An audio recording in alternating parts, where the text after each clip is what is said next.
Good morning students. पिछले class में हम लोगों ने सल्तनत काल देखा और देखे कि सल्तनत काल का अंतिम शासक इब्राहिम लोदी हुआ।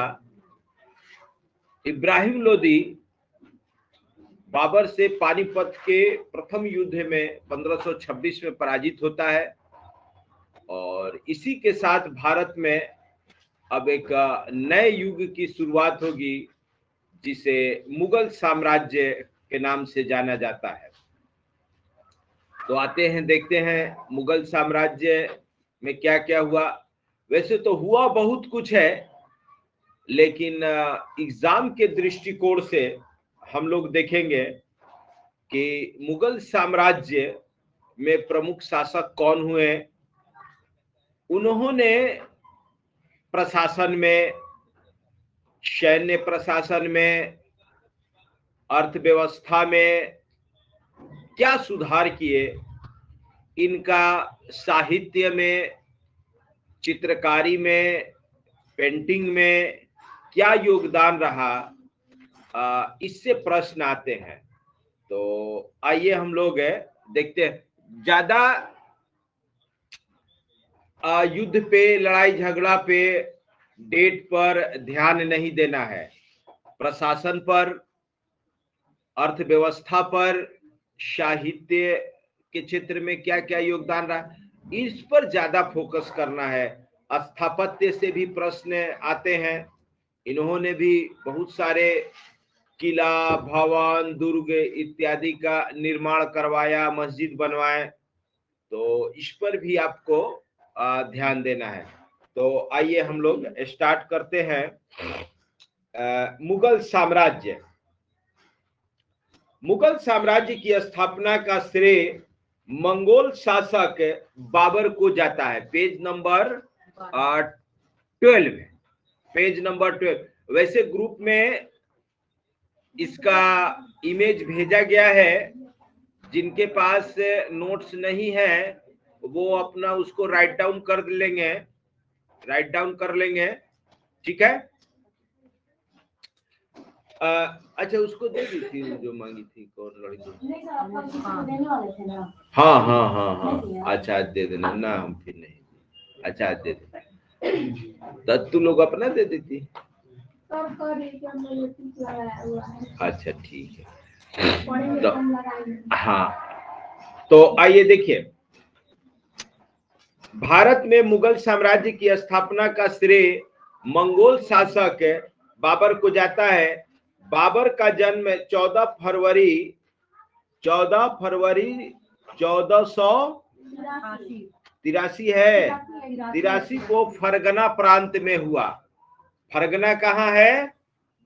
ये मध्य एशिया में, अफगानिस्तान, तुर्कमेनिस्तान, कजाकिस्तान है, इधर ही पहले फरगना प्रांत था। फरगना प्रोविंस नेट पर क्लिक करेंगे तो उस पे आपको उसका इमेज दिखलाएगा। बाबर 1526 से 1530, मतलब इंडिया में बाबर बहुत ज्यादा दिनों तक नहीं टिका। 1526 में आया और 1530 तक टिका, 30 में मृत्यु हो गई। देखिए, यह पिता की ओर से तैमूर लंग एवं माता की ओर से चंगेज खा का वंशज था। सुन लीजिए, एग्जाम के लिए ये इंपॉर्टेंट है। नहीं, जहां कहेंगे जिसको टिक लगाना है उसी को लगाना है, सबको नहीं लगाना है। तैमूर लंग व्यक्ति है। तैमूर का आक्रमण हुआ था ना 1398 में, भूल गई? कल न बताए थे, नसरुद्दीन महमूद शाह के, तुगलक वंश का अंतिम शासक जो था नासिरुद्दीन महमूद, और उसी के समय काल में आक्रमण हुआ था तैमूर का, उसी तैमूर लंग। इसने भारत पर कब्जा जमाने के पूर्व भी भारत पर कई आक्रमण किए थे। इससे पहले भी भारत आए, लेकिन ये भारत में टिक नहीं पाया। ठीक है, आगे देखिए। प्रमुख युद्ध में पानीपत का प्रथम युद्ध 21 अप्रैल 1526 ईस्वी। पानीपत का प्रथम युद्ध कहाँ हुआ? 21 अप्रैल। ये पानीपत कहाँ है? दिखलाए थे हरियाणा में, दिल्ली के उत्तर में। देखिए ये रहा आपका दिल्ली, और दिल्ली से ये जो NH2 जा रहा है, देखिए उसी पर है पानीपत, हरियाणा में। ठीक है, आगे देखिए। हाँ हाँ, 15 को इब्राहिम लोदियों में बाबर के बीच हुआ, जिसमें बाबर विजय हुआ। दूसरा प्रमुख युद्ध था खानवा का युद्ध है, बाबर और राणा सांगा। बाबर और राणा सांगा। ये राणा सांगा कहाँ के शासक थे? चित्तौड़गढ़ के। वही चित्तौड़गढ़, राणा रतन सिंह वाला, अलाउद्दीन खिलजी के समय रानी पद्मिनी वाला कहानी सुने थे ना? उसी चित्तौड़गढ़ के ये भी थे राणा सांगा, माने उन्हीं के सब खानदान से था लोग। हाँ, जिसमें बाबर विजय हुआ। चंदेरी का युद्ध है 29 जनवरी 1528 मेदिनी राय और बाबर के बीच में। घाघरा का युद्ध है 6 मई 1529 अफगान और बाबर के बीच, जिसमें बाबर ने अफगान को पराजित किया। ये अफगान कौन है? तो ये शेर शाह का ग्रुप है। शेर शाह का जो ग्रुप है वो अफगानी कहलाता है, और बाबर का जो ग्रुप है उसको मंगोल कहा जाता है। उसको मंगोल कहा जाता है। क्या हो कुछ है? अब सुनिए, देखिए यहां से क्वेश्चन आता है अब जो पढ़ने जा रहे हैं, कि बाबर का भारत पर आक्रमण के पीछे यह संभावना व्यक्त की जाती है कि इब्राहिम लोदी एवं दौलत खां, इब्राहिम लोदी एवं दौलत खां ब्रैकेट में लाहौर का गवर्नर के मध्य मतभेद हो जाने के कारण दौलत खां अपने पुत्र दिलावर खां एवं आलम खां कौन था? बहलोल लोदी का पुत्र, को बाबर को भारत पर आक्रमण हेतु आमंत्रित करने के लिए भेजा। तो ये क्वेश्चन पूछता है कि बाबर को भारत पर आक्रमण के लिए कौन निमंत्रण दिया था? यही सब जाके कहा ना कि दिल्ली कमजोर है, दिल्ली कमजोर है, चलिए भारत पर आक्रमण करिए। तो ये लोग सोचा था ना, शायद राणा सांगा भी निमंत्रण करने वाले में थे, शायद राणा सांगा भी ये निमंत्रण करने वाले में थे। तो ये लोग ये सोच के बुलाया कि बाबर आएगा और इब्राहिम लोदी को हराएगा और कुछ अपना लूटपाट करेगा, चल जाएगा। लेकिन जब बाबर आया तो देखा कि अरे भाई इतना हरा भरा प्रांत है, यहाँ इतना खुशहाली है, हर चीज है, तो ये सब छोड़ के हम क्यों फरगना का धूल फाकने जाएं? मध्य एशिया बंजर इलाका है। अब बस बाबर मन बना लिया यहीं बसने का।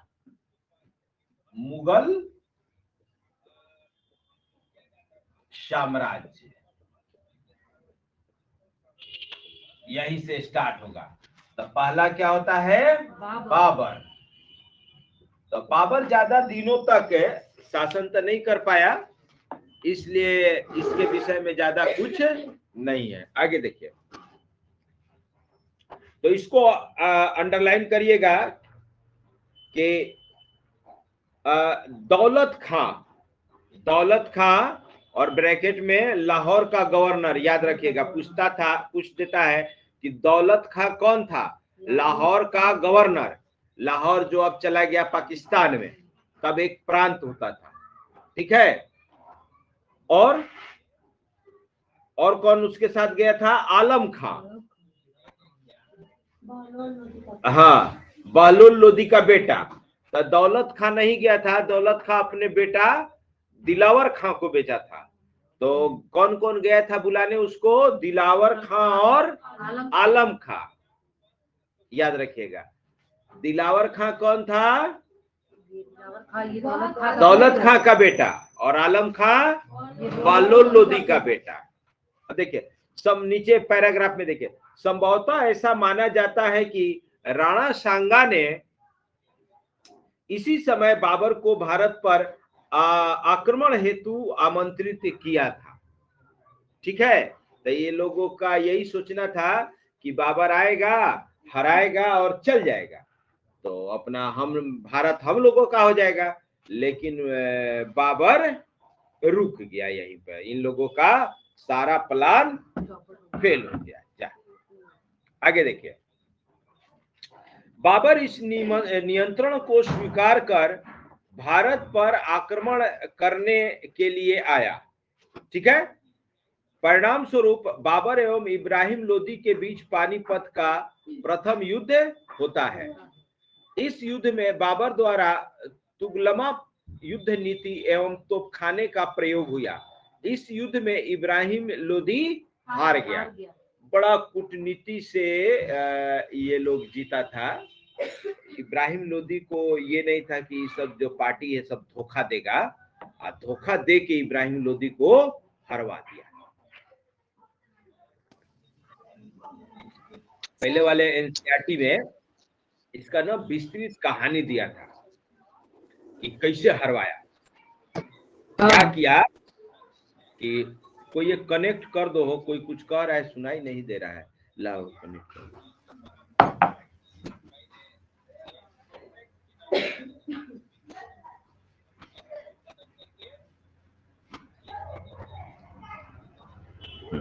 लाइए दीजिए, कोई कुछ कह रहा है सुनाई नहीं दे रहा है सर, थोड़ा सा आवाज दे देना।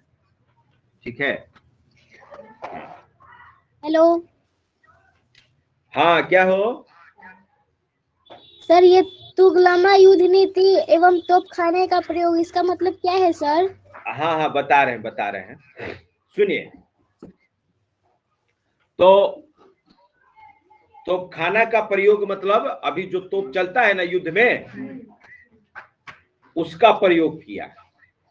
ठीक है, और तुगलमा युद्ध नीति था, क्या किया कि जैसे इब्राहिम लोदी के पास तो सेना ज्यादा था और इसके पास सेना कम थी, तो ये कहा जाता है कि चारों तरफ से खाई खुदवा के और उसमें घास फूसी सब भरवा दिया कि उसकी सेना आगे नहीं बढ़े। तो ऐसे करके अब जब इसमें सब इब्राहिम लोदी का सेना घुस गया तो बाबर की सेना पीछे से आक्रमण कर दिया। बाबर की सेना पीछे से आक्रमण कर दिया, सामने तोपखाना लगा दिया। तो बड़ा चालाकी से जीता था। शुरू में तो लगा कि बाबर हार जाएगा, शुरू में लगा कि बाबर हार जाएगा। बाबर की सेना पस्त होने लगी। तो बाबर क्या किया कि सबको कहा कि एकदम फ्री छूट, जो जितना लूटेगा सब उसका होगा, अपना लेके जाएगा, शराब पियो ये पियो, एकदम फ्री छूट दे दिया। कुछ कुछ ऐसे कार्य थे जो इस्लाम में वर्जित है, नहीं करना है, उसको भी छूट दिया। और इसको धर्म युद्ध है का नाम दिया। धर्म युद्ध के लिए एक शब्द प्रयोग होता है ना, जिहाद, जिहाद नाम दिया। बोला कि ये भाई हम अपने लिए नहीं लड़ रहे हैं, ये इस्लाम बचाने के लिए लड़ रहे हैं, इसलिए सबको मरते दम तक लड़ना है। तब जाके सब सेना फिर पूरे जोश में आके लड़ा। नहीं तो इब्राहिम लोदी शुरू शुरू में भारी पड़ रहा था, क्योंकि भाई इसके घर के पास लड़ रहा है और इसके पास सेना थी ज्यादा, उसके पास थी सेना कम। ये तो कुछ यहाँ के शासक उसका साथ दे दिए, न तो ये जितना संभव नहीं था। देखो तो इस प्रकार से बाबर इस युद्ध को जीत। देखो कहानी तो बहुत है सुनाने के लिए, लेकिन समय नहीं। अगर सुनाने लगे सब कहानी तो पता चले कि 1 महीना यही चलते रह जाएगा। सब हरीश H.C. वर्मा का बुक है इस पर मध्यकालीन भारत पर, और भी है, तो उस सब में ना बढ़िया से डिटेल में पूरा इस सब का कहानी दे। तो ये सब जब आप लोग ग्रेजुएशन में चली जाएंगी तब पढ़ना है, अभी नहीं। कॉम्पिटिटिव एग्जाम के लिए नहीं, वो सब IAS के लिए है। तो चलिए आगे चलते हैं। देखिए इस युद्ध में इब्राहिम लोदी हार गया। बाबर को आमंत्रित करने वाला राणा सांगा एवं अन्य लोगों के योजना के विपरीत बाबर इब्राहिम लोदी को हराने के पश्चात फरगना जाने के बजाय यही रुक गया। मामला हो गया उल्टा। तो भी राणा सांगा बाबर के बीच में खानवा का युद्ध हुआ। नहीं तो इस युद्ध की कोई मतलब जरूरत नहीं थी और संभावना भी नहीं थी। अब जब टिक गया तब हुआ कि भाई ये, और उस समय के जो राजपूत शासक थे वो भी आपस में एकजुट नहीं थे। वो भी आपस में एकजुट नहीं थे। कुछ कुछ तो राणा सांगा का साथ दिए, लेकिन बहुत लोग नहीं दिए, इसलिए राणा सांगा भी हार गया। और जब राणा सांगा हार गया तब हुआ कि अब इंडिया में तो कुछ तो शासक राणा सांगा का साथ दिए, लेकिन बहुत सारे नहीं दिए। जब राणा सांगा हार गया तब हो गया कि अब भाई बाबर को रोकने वाला कोई नहीं है, और उसी के साथ भारत में मुगल साम्राज्य प्रारंभ होता है। मुगल साम्राज्य प्रारंभ होता है। आइए देखिए क्या लिखा हुआ है। हाँ, परिणाम स्वरूप बाबर एवं राणा सांगा के बीच खानवा का युद्ध हुआ। प्रारंभिक अवस्था में बाबर युद्ध हारने लगा। बाबर के सैनिकों का मनोबल गिरने लगा। तो बाबर ने मनोबल बढ़ाने के लिए इस युद्ध को जिहाद धर्म युद्ध का नारा दिया तथा सैनिकों को शराब पीने की छूट दे दी। अंत में युद्ध बाबर के हाथ में रहा। 27 दिसंबर 1530 को आगरा में बाबर की मृत्यु हुई। इसे काबुल में दफनाया गया। 1530 को बाबर की मृत्यु हुई और इसे कहां दफनाया गया? काबुल में। तो पूछेगा कि बाबर का मकबरा कहाँ है? काबुल में। बाबर को इंडिया में नहीं दफनाया गया। आगे आइए। बाबर एक योग्य शासक होने के साथ तुर्की भाषा का बहुत बड़ा विद्वान था। इसने अपनी आत्मकथा बाबरनामा तुर्की भाषा में लिखी है। इसको पूछता है, अंडरलाइन करिए कि बाबरनामा के लेखक कौन थे? बाबर। और पूछता है कि बाबरनामा किस भाषा में लिखी गई है? तो तुर्की में। आपके बुक में भी अच्छे से दिया हुआ है। अब देखिए, यह मुबैयान पद शैली का जन्मदाता भी माना जाता है। माने जो बाबर था केवल एक योद्धा ही नहीं था, एक बड़ा अच्छा लेखक भी था, माने विद्वान भी था, साहित्य का ज्ञाता था। तब मुबैयान पद शैली में था कि गद और पद, मुबैयान शैली में गद और पद दोनों को मिला के लिखा जाता था। गद्य पद समझते हैं, जो सेंटेंस में लिखा जाता है और एक उसमें दोहा के अनुसार लिखा जाता है। तो अब किसको गद्य कहते हैं, किसको पद, हम भी कंफ्यूज हो। गद्य कहानी वाले को और पद दोहा वाले को। हाँ, दोनों मिला मिला के लिखता था। आइए देखिए, उसके बाद आए हुमायूं। उसके बाद है हुमायूं 1530 से 1556। अब सुनिए, हुमायूं का जीवन बड़ा उथल पुथल वाला रहा है। तो जैसे मोहम्मद बिन तुगलक के विषय में कहा जाता है कि मरने पर कि राजा को प्रजा से और प्रजा को राजा से मुक्ति मिल गई, उसी प्रकार इसको हुमायूं को कहा जाता है कि हुमायूं गिरते पड़ते इस दुनिया से चला गया। तो पहले तो इसका कहानी सुना देते हैं हुमायूं का, सुनिए। हुमायूं बड़ा ही उदार व्यक्ति, नेक व्यक्ति और बहुत बड़ा ज्योतिष, बहुत बड़ा ज्योतिष भी था। हर दिन के अनुसार ये अपना कपड़ा पहनना, खाना खाना, ये सब करना, एकदम 100% जो था उदार। तो ये जो साम्राज्य मिला, बाबर कह के गया था कि देखो भाई, अपने भाइयों से मिलजुल के रहना, उन पर जुल्म मत करना, उनका हक हिस्सा नहीं मारना। तो जैसे बाबर मरे तो हुमायूं सबसे बड़ा होने के नाते जितना प्रांत था, कमरान, हिंदाल, अस्करी, इसके भाई थे, सब में बराबर बराबर अपना बांट दिया। सब लिखा हुआ है नोट्स में। और अपने दिल्ली लेके इधर शासन करने लगा।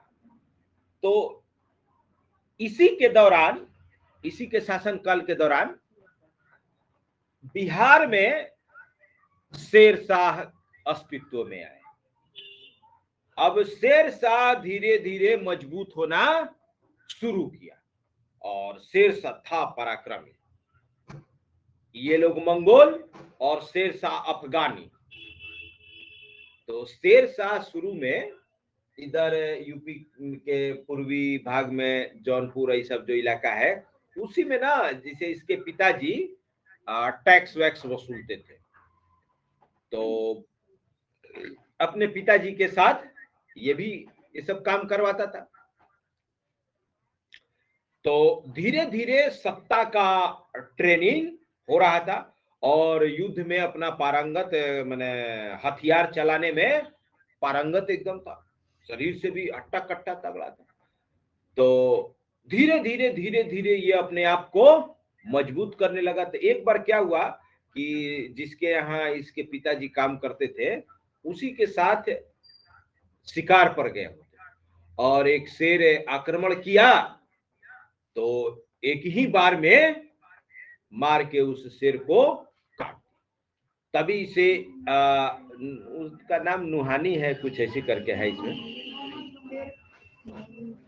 तो वही शेर शाह को शेर खान की उपाधि दी है। वैसे इनका नाम है फरीद खान है, रियल नाम है शेर शाह का फरीद खान,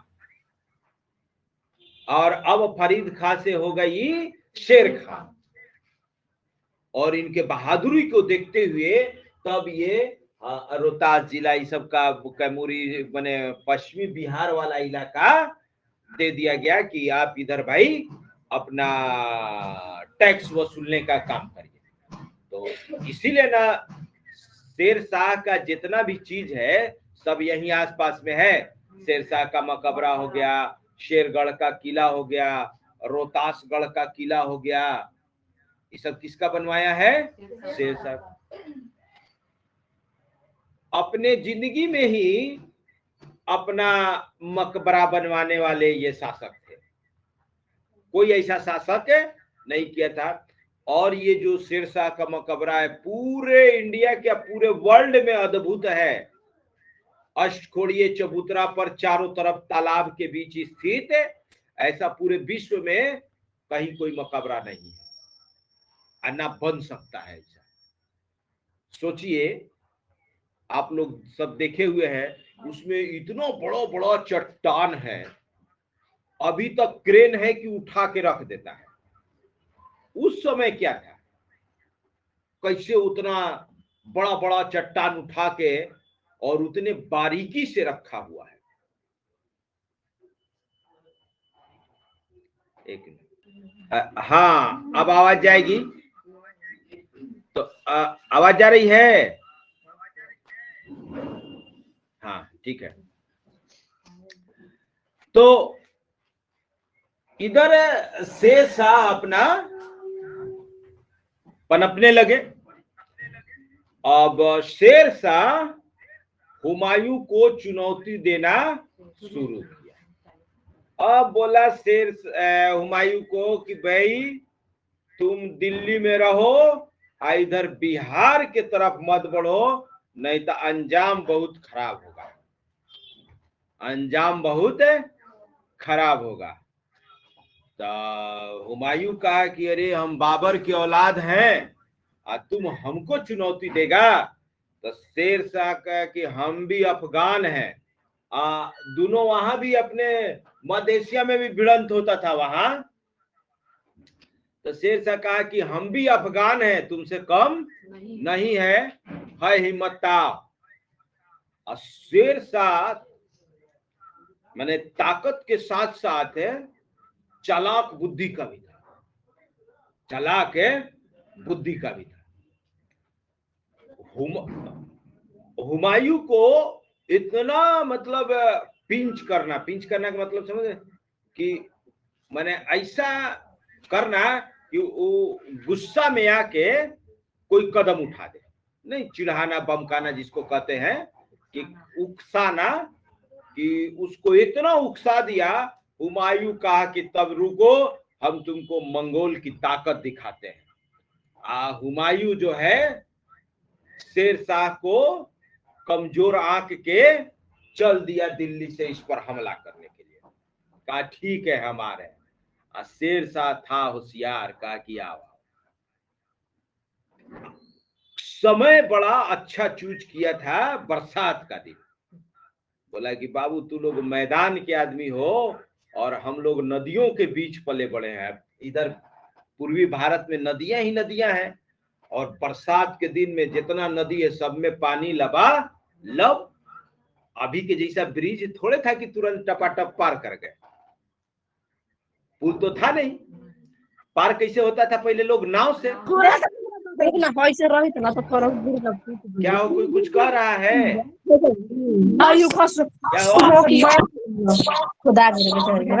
हुआ? शीतल, हाँ कुछ कह रही हैं? हेलो ना, नहीं सर। ओके ओके ठीक है ठीक है, हाँ आइए आइए। तो शेरशाह भी समय चुना बरसात का, कहा कि हुमायूं से आओ आओ आओ आओ। फरगना है, मध्य एशिया है कि घोड़ा दौड़ाए किसी को जीत लिए। तो इधर पूरा था बाढ़ उस समय। क्या किया कि जैसे ही पता चला शेरशाह को कि हुमायूं दिल्ली से चल दिया इधर आक्रमण करने, पूरे रास्ते में, जिस रास्ते से वो गुजरने वाला था, जितना उसका सपोर्टर था, जो अनाज पानी दाना पानी देने वाला था, बना के खिलाने वाला था, अभी के जैसा ना सड़क था ना गाड़ी मोटर था, कुछ था पहले। पहले तो था ना कि संदेश पहुंचा दिया जाता था कि आज सेना यहाँ पहुंचेगी, वहां खाना पीना का इकट्ठा कीजिए, सब अनाज बनाने वाला सामान सब ले दे के पहले पलटन पहुंच जाता था, तंबू उम्बू गाड़ के रेडी रहता था कि आएंगे तब ना राजा ठहरेंगे। तो ये क्या किया कि रास्ते में जितना उसको सपोर्ट करने वाला था लोग, सबको मार दिया, पूरा गांव का गांव साफ कर दिया, जितना मंगोल को मतलब हुमायूं का साथ देने वाला था। चला तो केवल रास्ते में उसको लाश ही लाश मिला, कहीं कोई उसको सपोर्ट करने वाला, दाना अन्न पानी वाला कोई देने वाला मिला ही नहीं। देख के घबरा गया। तो अपने भाई जो अस्करी हिंदाली सब है, इनके पास संदेश भिजवाया कि अरे भाई लगता है कि हम आके इधर फंस गए हैं, तू लोग आओ सेना लेके अपना। सेना भी बांट दिया था। तो भाई जब तक वो जाए, घोड़ा से ना जाना था, अब फिर लेके देके आना था वही घोड़ा से, तो हजारों किलोमीटर, 2,000 2,500 किलोमीटर दूर ले दे के सब चलना एक दिन का बात नहीं ना है। दिल्ली से, सासाराम से दिल्ली जाता है आदमी, इतना 120 के स्पीड में ट्रेन से जाता है, तब 12 घंटा 10 घंटा लगता है। और तो घोड़ा से अपना, अब पैदल सब सेना था, आना था, आने में कम से कम 15-20 दिन, महीना दिन से कम नहीं। इसका फायदा देख के शेरशाह पलट के आक्रमण कर दिया। जब देखा कि अभी कमजोर पड़ गया, हुमायूं छिका गया, तो आक्रमण किया।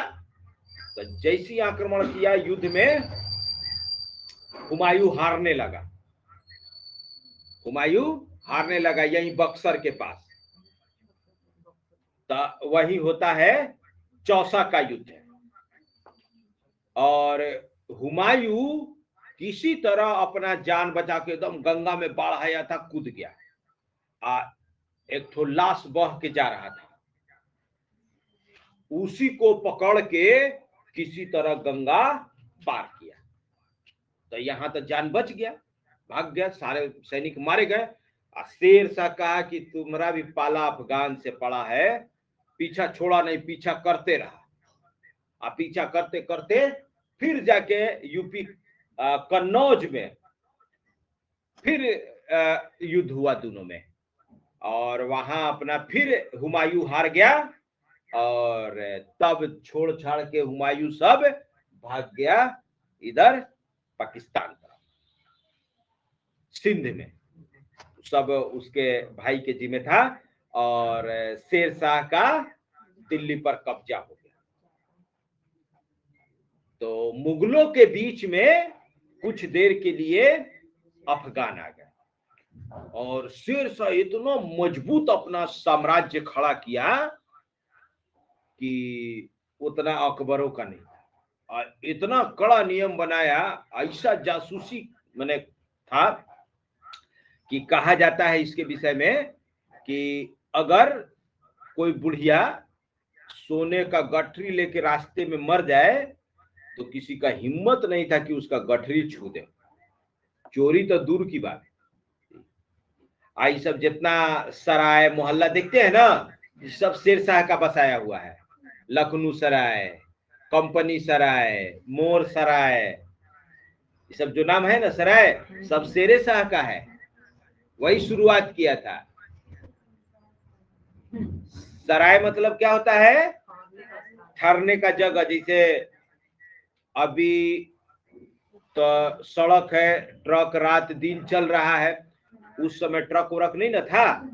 उस समय तो जैसे व्यापारी थे, सब बैलगाड़ी ठेला गाड़ी सब पर लेके जाते थे लोग, तो दिन भर अपना दिन में चलते थे, और रात में कारवां रोक कर अपना जो सराय होता था वहां घोड़ा को, बैल को खाना पानी खिलाते थे, आराम करते थे, फिर सुबह उठते थे और फिर आगे बढ़ते थे। तो उसी को कहा जाता था सराय। ये रुपया जो आप लोग यूज करते हैं, रुपया शब्द शेरशाह का लाया हुआ है। तो शेरशाह बहुत सारा सुधार किया जो आज तक चल रहा है। लेकिन शेरशाह भी बेचारा अभागा निकला। शेरशाह अभागा निकला, अपने ही गोला से अपने मर गया। एक अभियान था कालिंजर का अभियान, शायद एमपी में कोई किला है, उसी को घेरे हुए था चारों तरफ से वहां के शासक को। और वहां के शासक को कह रहा था ना कि तुम सरेंडर करो, तुम सरेंडर करो, लेकिन वो नहीं कर रहा था। तो क्या हुआ कि तोप चला के सोचा कि किला को उड़ा दिया जाए।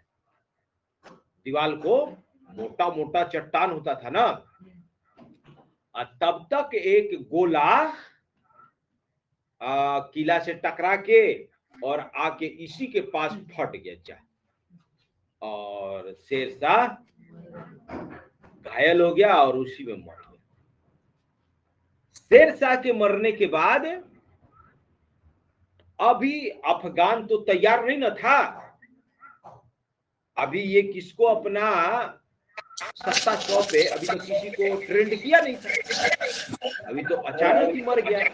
तो अब सत्ता लेकर, और कोई वैसा ट्रेंड नहीं था, और अफगान शासक कमजोर पड़ा। तो जैसे ही हुमायूं को पता चला कि अरे शेरशाह मर गया, लेकिन दिल्ली पर अफगानों का कब्जा था। क्या हो, कौन है?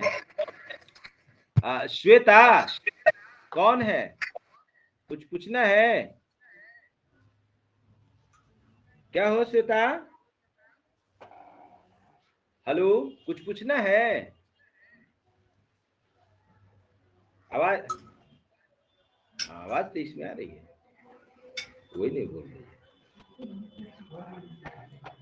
ना, बार बार बार बार उस पे आ रहा है ना, तो हमको लगा कि, तो सुनिए सुनिए कहानी सुनिए। हुमायूं को अब ये लगा कि अब तो दिल्ली खाली है, तो शेरशाह के बाद शासक का है, लेकिन शेरशाह के समान पराक्रमी नहीं थे। तब तक उधर क्या किया था हुमायूं, जाके अपने भाई हिंदाल के गुरु थे, गुरु शिष्य बाबा मीर करके, उनकी बेटी हमीदा बेगम से शादी कर लिया, और वो भी बड़े वो थे, मतलब ज्योतिष टाइप के थे उसके गुरु। तो वो सब देख के बताते थे कि अब तुम्हारे जिंदगी में क्या होने वाला है। तो उसी हमीदा बेगम से वहीं अकबर जन्म ले लिया, अकबर जन्म ले लिया। तो जब पता चला कि अपना ये अफगान कमजोर हो गए, तब फिर अब मुगलों की सेना को हुमायूं इकट्ठा करके फिर दिल्ली की ओर बढ़ा, फिर दिल्ली की ओर बढ़ा, और इनमें अफगान और इसमें युद्ध हुआ, अफगान और इसमें मुगलों में युद्ध हुआ। तो अब तो अफगान कमजोर पड़ गए थे। और एक कहानी और बताएंगे राजा हेमू का, हेमचंद्र जो अफगान का सेनापति था, वो आगे आएगा। अब सुनिए, तो जब अफगान कमजोर हो गए तो मुगल फिर से, हुमायूं फिर से सत्ता में आ गया, मैंने ज्यादा दिन सत्ता से बाहर नहीं रहा, 1955 में फिर आ गया, है ना। लेकिन हुमायूं के नसीब में ज्यादा दिन शासन करना नहीं लिखा हुआ था। कभी अपने वहां दिल्ली में एक लाइब्रेरी बनवाया था, मैंने बहुत बड़ा, ये विद्वान भी था, और पहले का तो सीढ़ी पता ही है, 1 फीट का, हम लोग जैसा 5 फीट 5.5 फीट वाला ये लोग नहीं ना था, ये लोग तो 6 फीट 7 फीट वाला था। तो सीढ़ी भी रौजा में कोई गया है? सीढ़ी कोई से एगो इतना है तो एगो इतना पैसे कर करके, चौड़ाई भी ज्यादा है। तो उसी सीढ़ी पर से हुमायूं फिसल गया, लुढ़कते हुए गिरा, लुढ़कते पुढ़कते स्वर्ग सिधार गया, जा सीढ़ी पर से गिर के मर गया। सोचिए, जो समुंदर तैर के पार हो गया, वो आके बाल्टी में डूब गया। सोचिए, इतना बड़ा बड़ा युद्ध जीत गया, ये सब हो गया, अब मरा कैसे? सीढ़ी से गिर के। मतलब क्या सोचने वाली बात है। तो यही है कि उसका अंत समय रहा होगा। तो इसीलिए जो इतिहासकार लेनपुल है, वो कहे हुमायूं को कि बेचारा गिरते पड़ते दुनिया से चला गया। मैंने कभी रुक के अच्छे से इसको शासन करने का मौका नहीं मिला, रुक के अच्छे से शासन करने का मौका नहीं मिला। अब देखिए अब क्या होता है कि अभी अकबर का उम्र 7-8 साल है, अभी ज्यादा नहीं है, अकबर गद्दी पर बैठने लायक नहीं है, लेकिन फिर भी वो भाई मुगल खानदान का वंशज था, तो जनता उसको राजा ही मानती थी। और तब मुगलों में एक आया कटप्पा, उसका नाम था बैरम खां, उसका नाम था बैरम खां। बैरम खां अपने दम पर, अभी भी अफगान पूरी तरह बिखरे नहीं थे, अफगान अभी इकट्ठा होकर हुमायूं से फिर लड़ेंगे, लेकिन हुमायूं तो मर गया, बच गया अकबर। 7-8 साल का बच्चा क्या करेगा, तो अब उसको बैरम खां प्रोटेक्ट करेगा और पूरे मुगल सेना का नेतृत्व करेगा।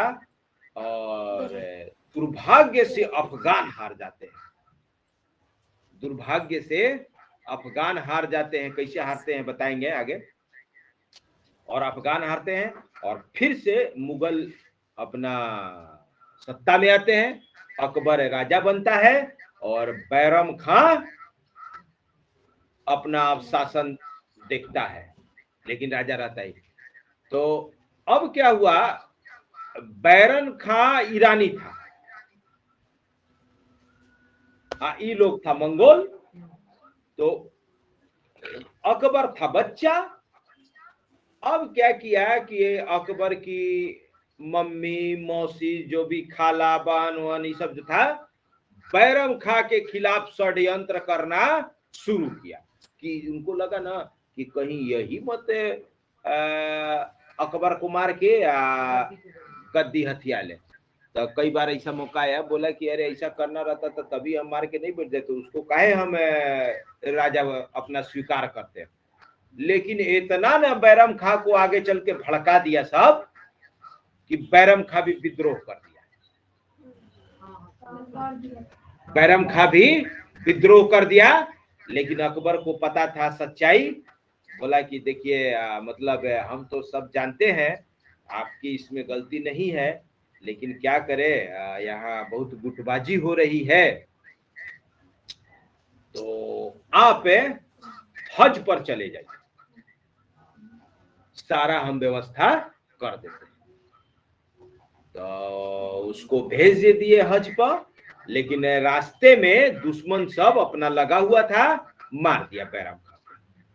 अकबर को ये चीज बड़ा नागवार गुजरा और अकबर बर्दाश्त नहीं कर पाया। तो जो उनकी बेगम थी सलीमा बेगम, हाँ, उससे अकबर शादी कर लिया और उसके बेटा खानन खाना को अपने दरबार में जगह दिया। और जितना षड्यंत्र करने वाला ग्रुप था जो अकबर को अपने अंगुली पर नचा रहा था, अकबर कहा कि अब जितना नचाना था नचा लिए, अब काम खत्म, आज से इस ग्रुप का दरबार में आना बंद, अब सारा निर्णय हम खुद लेंगे। और अपने आप को जो हरम था उससे मुक्त कर लिया। हरम मतलब स्त्रियों का जो रहने का महल होता था, उसको हरम कहते हैं। उसी में उसकी माँ मौसी बहन और जितना भी रिश्तेदार थे वो सब थे। और तब अकबर अपना स्वतंत्र निर्णय लेना शुरू किया। इसी तरह से कहानी तो बहुत है, सब चलते रहेगा। तो अब आइए अपने नोट्स पर। कै बज गया हो, और 11 तो बज गया। टेस्ट भी है। टेस्ट किसका है? पल्लवी का है।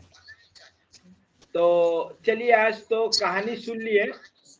ये सब कहानी पढ़ना होगा तो ओल्ड एनसीईआरटी अगर मिल जाए, अब मिलेगा नहीं मिलेगा, दिल्ली में मिलेगा, यहाँ नहीं मिलेगा। क्या हो तन्नू, कुछ कह रही है? No sir. तो वो, हाँ, क्या कह रही हो? कुछ नहीं सर। अच्छा तो करे सुनिए, तो अब सुनिए, अगर ये पुराना ओल्ड एनसीईआरटी मिल जाए, कोई पटना जाए ना, तो पटना गांधी मैदान के पास पुराना एनसीईआरटी बिकता है, और जानता है जो मांगने आएगा दुकान पर समझ जाएगा कि यूपीएससी का कैंडिडेट है, दूसरा कोई नहीं खरीदता है उसको। उसमें इतना बढ़िया से कहानी दिया हुआ है कि एक बार पढ़े हैं वही 1998 में, एकदम लग रहा था ना जिसे एकदम टीवी पर ये सीरियल चल रहा है, एकदम पूरा बकायदा लिखे हुए हैं कि छप जाता है दिमाग पर अगर मन से पढ़ लेता, तो वही सब छपा हुआ है। कुछ कुछ धुंधला धुंधला भी हो गया है, अब वो तो किताब ही भूल गया है, लेकिन फिर देखते हैं तो याद आता है नोट्स वोट्स। तो चलिए अब आप लोगों का टेस्ट होगा, ठीक है। बस 2-4 मिनट में हम पेपर अपलोड कर देंगे, सब लोग टेस्ट दीजिए।